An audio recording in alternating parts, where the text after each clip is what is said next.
And happy Monday, everybody. Welcome on in to the PWTorch Fireside Chat for Monday, October 3rd. Can you believe it? October already. My goodness. This is the WWE Monday Night Raw preview episode of Fireside Chat. Thank you all for being with me here today. Hopefully, you all had a really, really good weekend.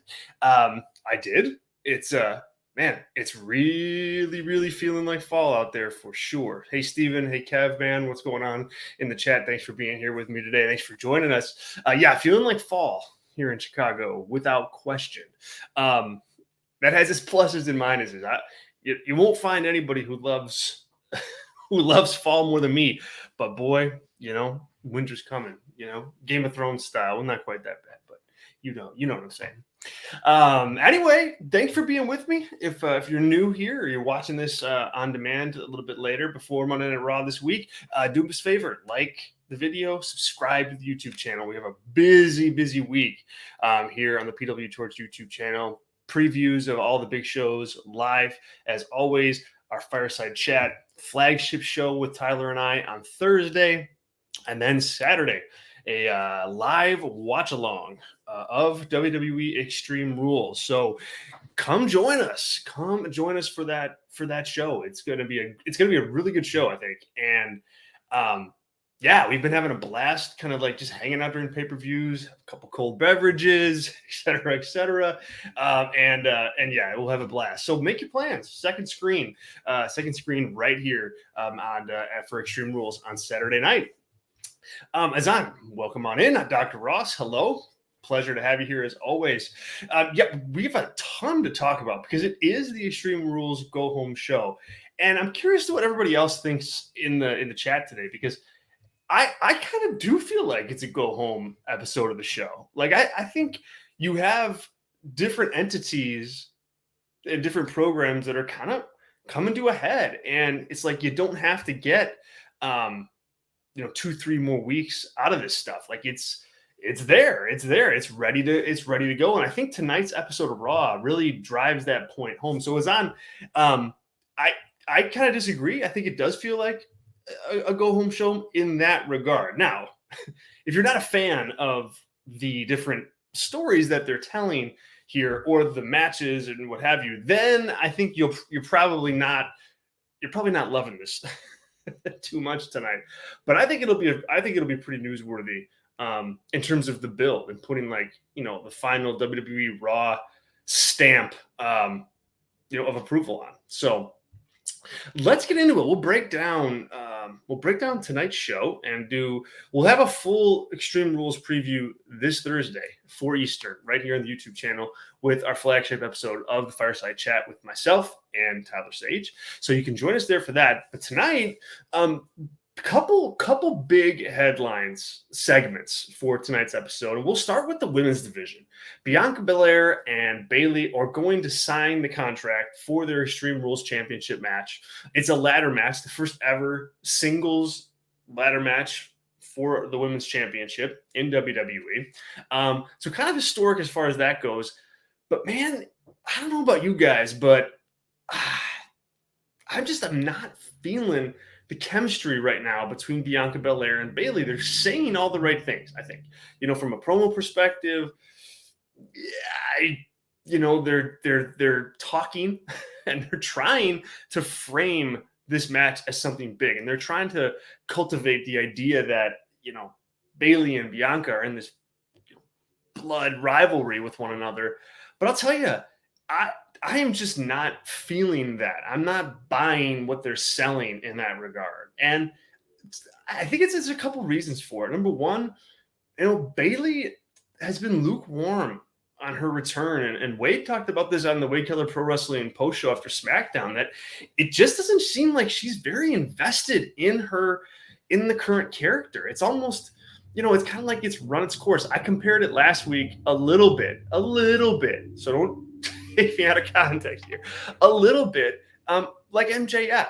It's like where she had this time away, and instead of, and I don't even want to say reinventing, because I don't think she needed a complete reinvention. But instead of just tweaking the character a bit and adding to it and removing some of the tiredness of it, it's kind of the same. And when you have that going on, plus you have somebody that that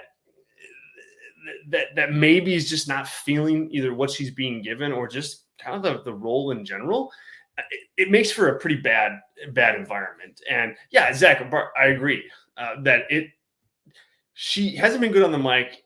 It's not entirely her fault because she kind of does have this mean girl thing to her, and I think that you hit the point. There's no edge.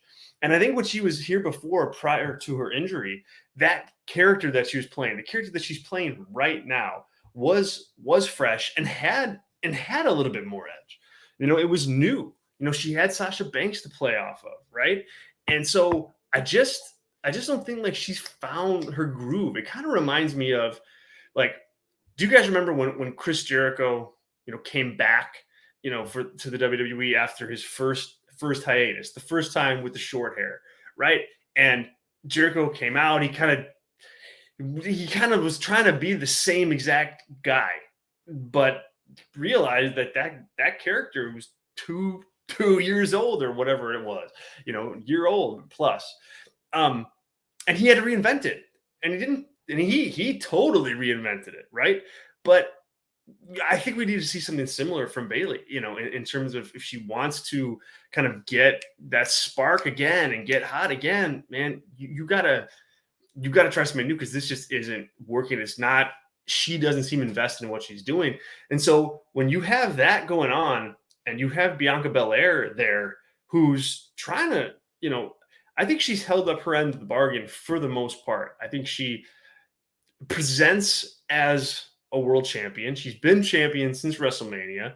And, I think she's done her job. But this feud, this had to be big for her in my eyes. Like, she had the stuff with Becky Lynch at WrestleMania and then going into SummerSlam. But in between like SummerSlam and now, she's kind of felt a little cold because of this stuff going on with Bayley. Bayley just doesn't seem like a hot enough character to be in this position. So that's a problem. Tonight, though, you've got a last chance. Like, you've got a big time last chance. Bayley and Bianca in the middle of the ring to give people a big reason to care about this match. Sean, good to have you, man. Thanks for joining us. It's there. And yeah, it's kind of the contract side environment. So who knows what exactly we're going to get from that? Well, we probably do know what we're going to get with that. But my point is that you've got a chance to try to inject some life into kind of like a flat version of what this feud could be. And, I don't know that it would take much. It takes Bayley finding that voice. It takes Bianca playing off the voice that Bayley finds.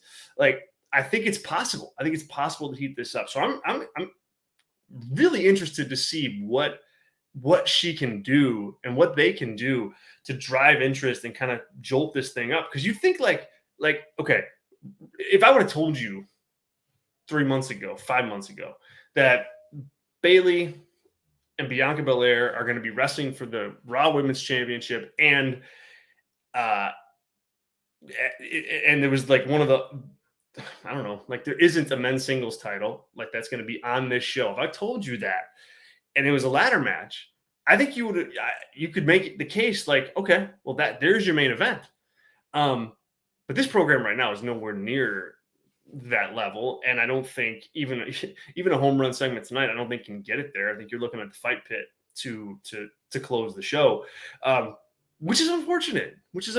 Because I just think that this feud had potential for both women to reinvigorate Bayley and to help make Bianca Belair, and it hasn't done either of those things right now. So they need to find some chemistry. Hilarious. You guys are great in the chat. Like, Sean, I want the babyface Bayley character back, and thanks, Vince, for ruining the old one. Yeah, maintain that it goes down in history as one of the worst booked.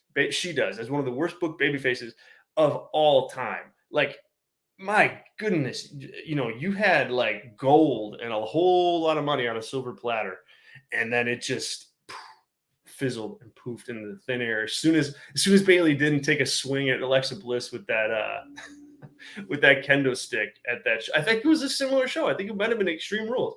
Um, that was it. I mean, she never could find it after that. So, but yeah, I don't know. I think it can happen. I mean, I think it can happen, like, but in a nostalgic kind of way, like almost like Shield reunion style stuff, where it's like, okay, well, let's cash in on the money that we have in babyface Hugger Bayley again, and I think they would. I think they would. I think they would significantly cash in on that. But I don't think it's in the cards anytime soon, anyway. All right, that too, Zach, for sure. Yep. Okay, let's move on. And if you have other questions, comments about the Bianca Belair and Bayley segment tonight, contract signing, let me know in the chat. We'll get to it. We'll get your comments in a little while. But in the meantime, let's talk the Judgment Day. And I gotta say, I'm surprised. I'm surprised that the Judgment Day was able to kind of repair what they are and what because of what they were. Like, I think that man, I just think that I think that the Judgment Day were set up in such a bad way. It was like they needed some heat for Edge, and so Edge kind of adopts this darker gimmick that nobody really buys, and then they try to make Judgment Day seem like this menacing group, and again, nobody bought it. But once Edge left, I think it helped that group turn the corner because of the fact that they had to deliver. It wasn't Edge kind of gobbling up the spotlight in a good way. I get the idea. He's the biggest star. But, man, like, seeing Damian Priest and Finn Balor on their own and Rhea Ripley, like, kind of leading that group a little bit, and the Dominic element to what they've done so far, it's made him a fresher, more effective act in my eyes than I ever thought they really could be. I thought they were just damaged goods, and would have been just jobbing to anybody, Alpha Academy and everybody on down from there, Los Lotharios. But I'm surprised, and it's worked, and I think that it's heated up Rey Mysterio in a really good way. I think it's made Dominic way more compelling, way more compelling than he was. And now you've got a group that is a good mid-card group. I don't think anybody in that faction is winning the world title anytime soon. But nonetheless, they're players. They're players. And on a 3-hour Raw, you need that. And I think that they've brought a lot of value in that regard.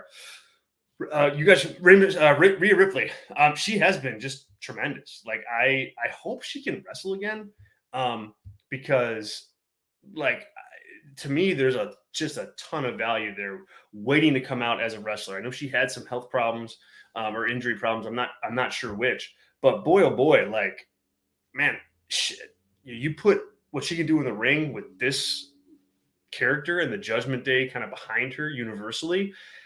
I think you have something there, and it seems like you guys agree. Rhea Ripley has been really fun from Sean, and yeah, can't wait to go single at some point. And yeah, like, I think if she's healthy, you can do it sooner rather than later. Like, there's a way I think you can build Rhea Ripley versus Bianca Belair and have that at a WrestleMania. I don't think it's crazy to think that's possible. Like, given the trajectories of Rhea Ripley in particular, we know Bianca is capable and has been there, done that, and in a good way. Rhea, it'd be a big test. But I think she's built a lot of momentum for herself. Rey Mysterio too, man, that guy. I don't know that Rey Mysterio is ever going to get the full on, like, credit that he deserves for being a great pro wrestler. And I think part of it is because of how WWE has used him. I think he'd probably tell you that, hey, look, no way. I'm happy with how I've been used, and I'm cashing merchandise checks, and kids love me, and like there's certainly a business aspect to it that I think what am I trying to say here? That I think he likes, and that he's milked a lot throughout his career. But man, he's just good. He's just a good pro wrestler, and especially babyface. Like, the guy has just this innate ability to generate babyface sympathy, and he has that even outside of Dominic. But now you put his, you have this father-son dynamic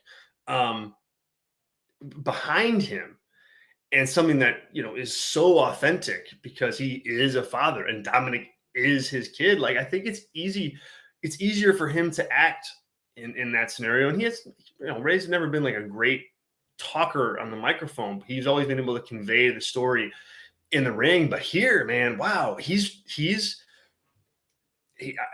really selling this for me. And I think because he's playing it so well, I think it actually makes the Dominic turn and the heel Dominic character even better. I don't think Dominic's a waste, Zach. I really don't. It depends on what never going to happen, what the context is behind that. Is he going to be a world champion? Probably not, but not many are.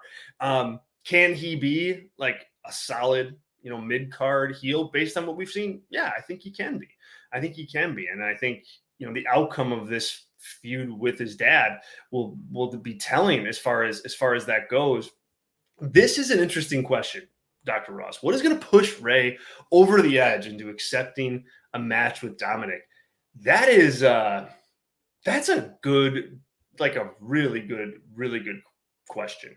I think it's a long way away. I think you have to be careful with how you tell this story because of the dichotomy of like father and son. Like that's something that just doesn't happen like overnight, right? Like you can't all of a sudden say, hey, I will not wrestle my son, and then the next week, okay, I'm gonna wrestle him. So I think you need a really long arc here, and I think you need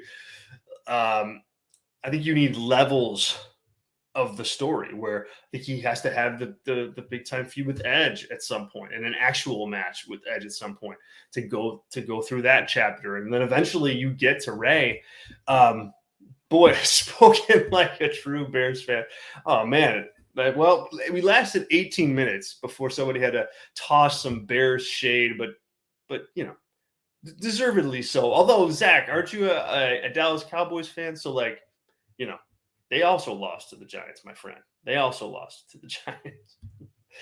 Oh, anyway, I'm trying to block yesterday's game from memory. As far as what, like, this is exactly where I was going. Exactly where I was going, Dr. Ross.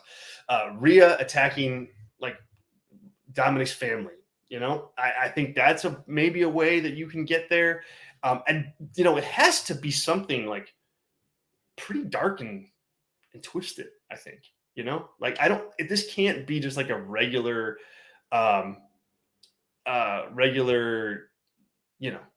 feud, right? Oh, that's true. Yeah, I remember now, Zach. You're right. Fine. Be that way. we get the Cowboys a little bit later in the year, so watch out. Justin Fields is coming at you. I'm sure you're shaking in your boots. Yeah, it has to be something big. It has to be something really big that turns Ray against Dominic or prompts them to wrestle one another. So, I don't know what that is. Like, I don't know what it is. All I know is it has to be big and it has to be really impactful. Something to watch, Dr. Ross. Great question. Great question. I didn't even bring that up on Thursday with Tyler at the flagship Fireside Chat. Thanks everybody for being here. Thanks everybody for joining me. Do us a favor, like the video if you can, and subscribe to our channel. We've got lots of great content coming up this week, including a live get together, watch along for Extreme Rules on Saturday night. So be here, second screen. I think you'll be happy that you did. We have a blast for sure. So tonight we get Rey Mysterio and AJ Styles against Finn Balor and Damian Priest. Kind of like your, I don't know, your run of the mill kind of go home match for this kind of feud. And I think it's a solid one. I think it's a solid feud. I think it's a solid match. I think it's a good way to go into the pay-per-view. I wonder what kind of heat we'll see, between Rey and Dominic. Is Edge going to get involved? I would imagine he does. To set up, more another angle for the I Quit match. But, this match is very much an avenue to be a hype machine for Saturday, for Extreme Rules. And and I think Sean, you hit the nail on the head there. Should be a solid match, which is fine. Solid match, fine. And I'm sure we get some kind of story kind of pushing it into the show on Saturday. Okay, what else do we have here? Okay, Braun Strowman is going to go one-on-one with Chad Gable. If there's one person to, if there's one person to kind of like make the Strowman stuff interesting, I don't know, maybe interesting is the wrong word, but a little intriguing, perhaps, it's Chad Gable, right? I mean, like, that's going to be the visual of that. Strowman and Gable is going to be super strong. But my question here is, to what end is all this happening? It's okay. So Braun is wrestling Gable. Okay, great. But why? Like, the Braun thing is so cold. He goes from like kind of being this big return to now wrestling Chad Gable in a singles match. And it's just like, okay, I'm not like, okay. It should be fine. Maybe it'll be fun. Maybe there'll be some kind of, some kind of stunt bump of some kind. But other than that, I'm not expecting very much out of this at all. And I think it really kind of highlights just how cold Strowman has gotten since he came back. And I think, he has the same problem now in WWE that he had before he left, which is, he's big, and he's fast, and he's got a presence, and okay, the character, I guess, is okay, but nothing great either. But what do you do with him? He's not going to be your top guy. He's not going to be a legitimate challenger to Roman Reigns. He's not going to be, a guy that carries the company. And so you kind of have him already defined down into this, like upper mid card, sometimes lower mid card role. And it just, what do you do with him? Like, I think you guys hit the nail on the head. It very much, I think, is Omos. Like, you can get something out of that. I'm not saying it's going to be a good WrestleMania match, Sean, if that's where they go, but at least it's something. Like, you could just envision the story playing out. I think it fits on a 2-night WrestleMania, but WrestleMania is a long, long way away. Long way away. So what do you do with Strowman until then? And he's going to take, he's going to be in the Royal Rumble probably, and he's going to lose probably, right? So there's a loss. It's hard to protect him for so long. Because he just doesn't have, he's just one note, I guess, is the best way to put it, and Chad Gable will try to get one or two more notes out of him, but I think he's cold, and I think he still has, like I said, a lot of the same problems that he's had, which is just, what do you do with him? Unless you like him enough to go all the way and to put that title on him, I think his act really suffers, because, there's only so many times you can beat up a guy like Chad Gable and have people just go, okay, like, that was cool, but until you do this to Roman Reigns, or until you do this to Drew McIntyre, or until you do this to Bobby Lashley, like, or Gunther, like, what, it's doesn't mean anything. And maybe they're going that way. Maybe they're going to build towards, Lashley Strowman thing. Okay, I'm in on that. I'd be willing to see that. But we just haven't gotten that type of direction yet. So I'm not expecting anything big out of that segment. Johnny Gargano will be wrestling Otis. I think that's going to be a fun match, just because it's, oh God, Dr. Ross, what are you doing to us? What are you doing to us here, my friend? You're coming in and just like laying this on us, 1 and 2 in the Royal Rumble. Let's hope not. Although, hey, if there was a time to do that kind of gimmickry, that would be okay with that. It's only 3 minutes. That's the thing, or 1 minute or 2 minutes or whatever, however long they decide at that moment. So I don't know. I think I could be convinced that that's a good idea. And no, I haven't started drinking yet either. Good stuff, Dr. Ross. As I was saying, Johnny Gargano against Otis. I'm looking forward to this for a couple of reasons. The big one being, Johnny Gargano can have a good wrestling match with just about anybody. I mean, name me a bad Johnny Gargano match, right? And I think Otis has like a certain quality about him that just goes nicely with Gargano and what Gargano likes to do in the ring. So I think this could be a really cool match from just a match perspective. This is one of those ones where I can see them not doing the finish here and getting Austin Theory involved, since that's what they're clearly building towards for Gargano. But at the same time, I think you want Gargano to kind of show that he's above like that level, significantly above that level, because that's how I think he's got a upside. Like Sean says here, they have plans for Gargano. And I agree. I think they do. And if you do, you can't really be doing jobs to Otis. So I think they'll be tempted. I think they'll be tempted to try to protect Otis. But they don't need to. Look, they just don't need to. Alpha Academy is not that act anymore. So even if you're gonna do an angle with Austin Theory after this week's show, I don't know.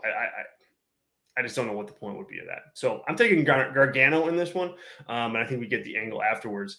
As far as Austin Theory goes, yeah, I mean I think he had a good night on SmackDown on Friday, part of the 6-man main event. I think he, I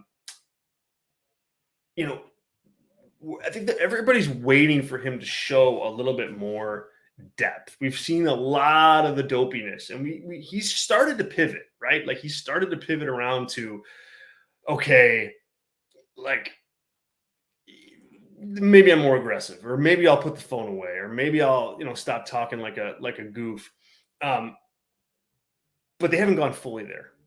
And so because they haven't gone fully there, I don't know that anybody takes Theory seriously at this point. And so it kind of like this feud with Gargano, this may be a hot take or an unpopular opinion, but it's like, who are you going to go with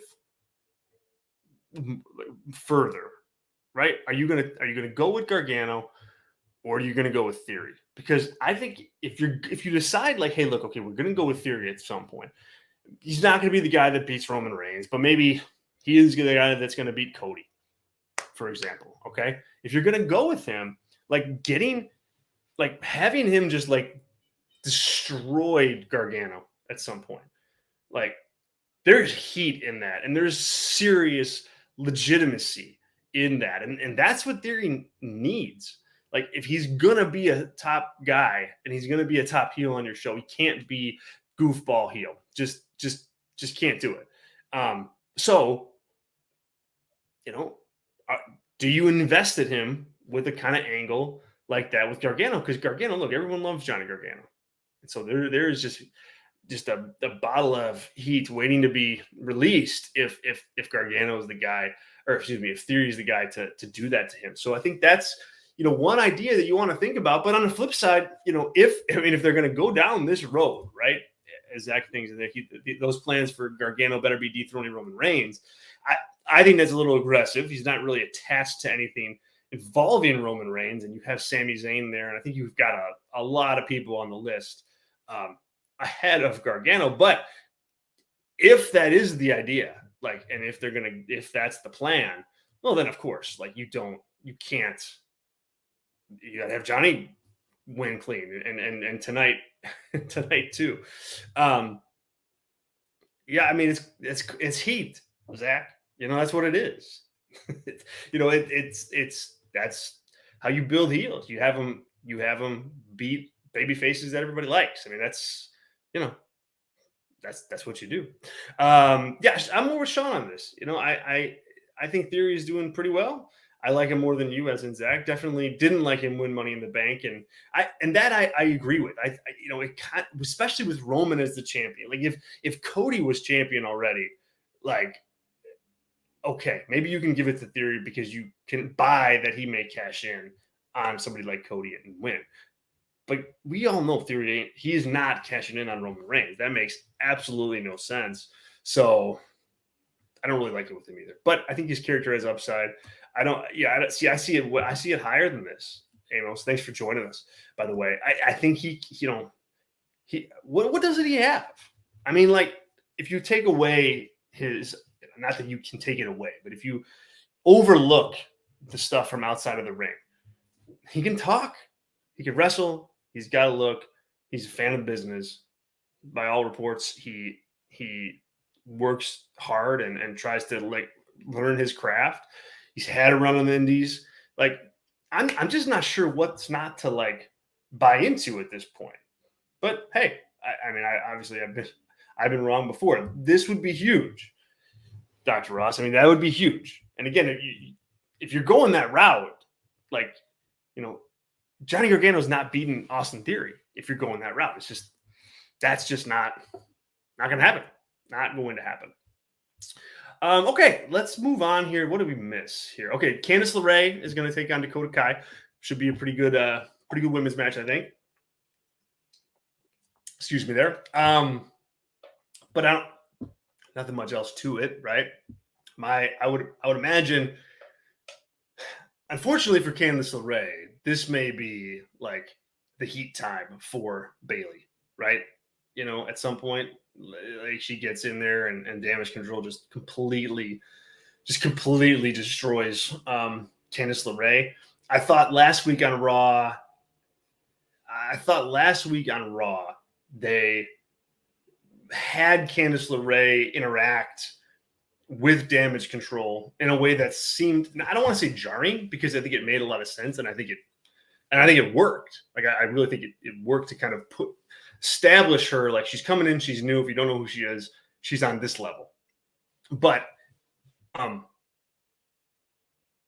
was kind of weird at the same time to be involved in that, to be another babyface involved in that with Bianca Belair right there.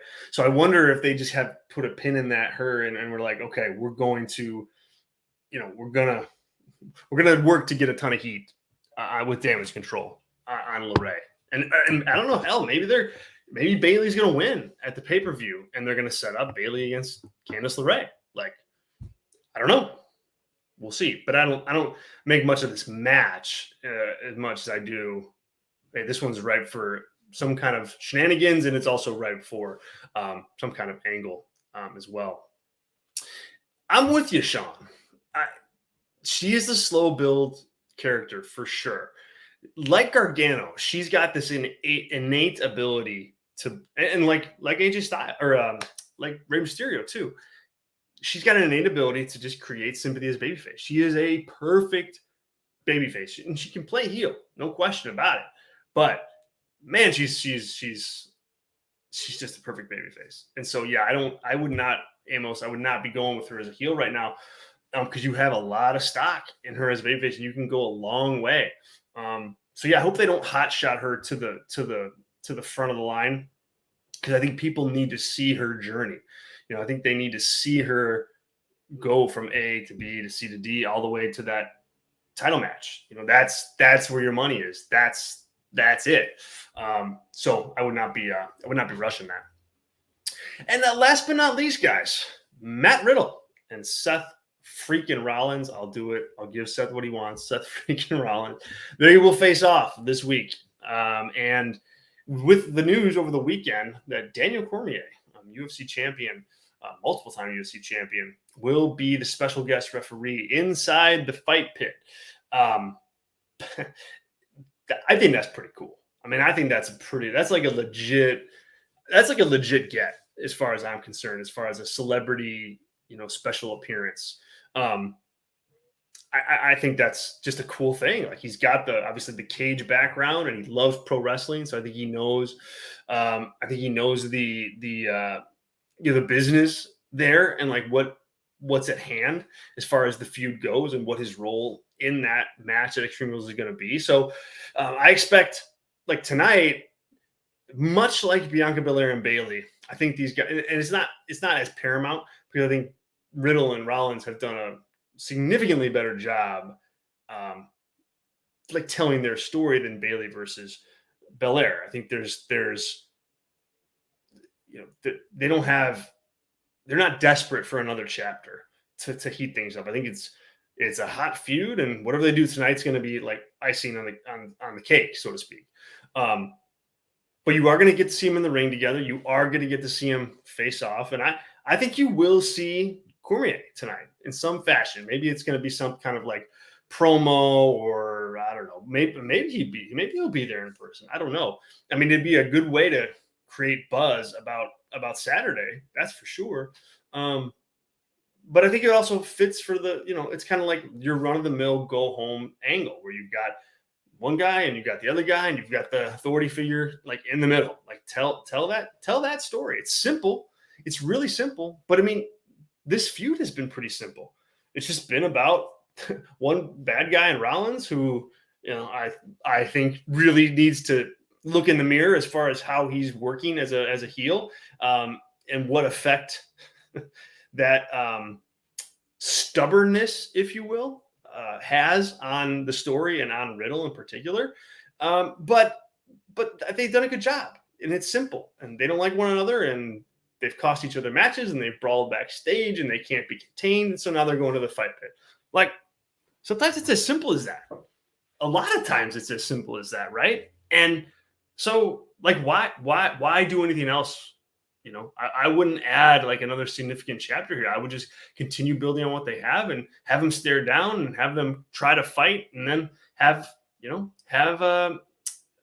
Cormier and WWE officials separate them up before the show goes off the air, and then you go. Like I think this is the moment for that, because any other chapter I think just complicates, kind of complicates the story when it doesn't need to be complicated. This is straightforward, and this is to the point. So I like what they've done here. We had a question earlier. Let's go back to this. I put a pin in it because I want to make sure that we got to it. In regards to Lumis and The Miz and what's going on, and what's going on with that. I'm waiting to see. I mean, and I say that with a bit of a wink and a bit of a eye roll, because I don't love, you guys know me, right? I don't love that kind of thing, that kind of story on my wrestling shows. I just don't, unless there's a reason, unless there's a storyline, unless there's a narrative in which that this type of story makes sense. And they could build that, they could build that and make it make sense, but they haven't yet. Like it's kind of happening. It feels to me they're just like, all right, well, what are we going to do with with Lumis this week? Okay, well, we'll have him invade Miz's house, or okay, we'll have him be in the car as Miz drives away. Like what other cool thing can we do this week? And there's been big hits where I'm chuckling and kind of going, all right, that was clever. There's been misses, like the house invasion thing, but the whole thing is still missing context. Like why, in what context is this happening in?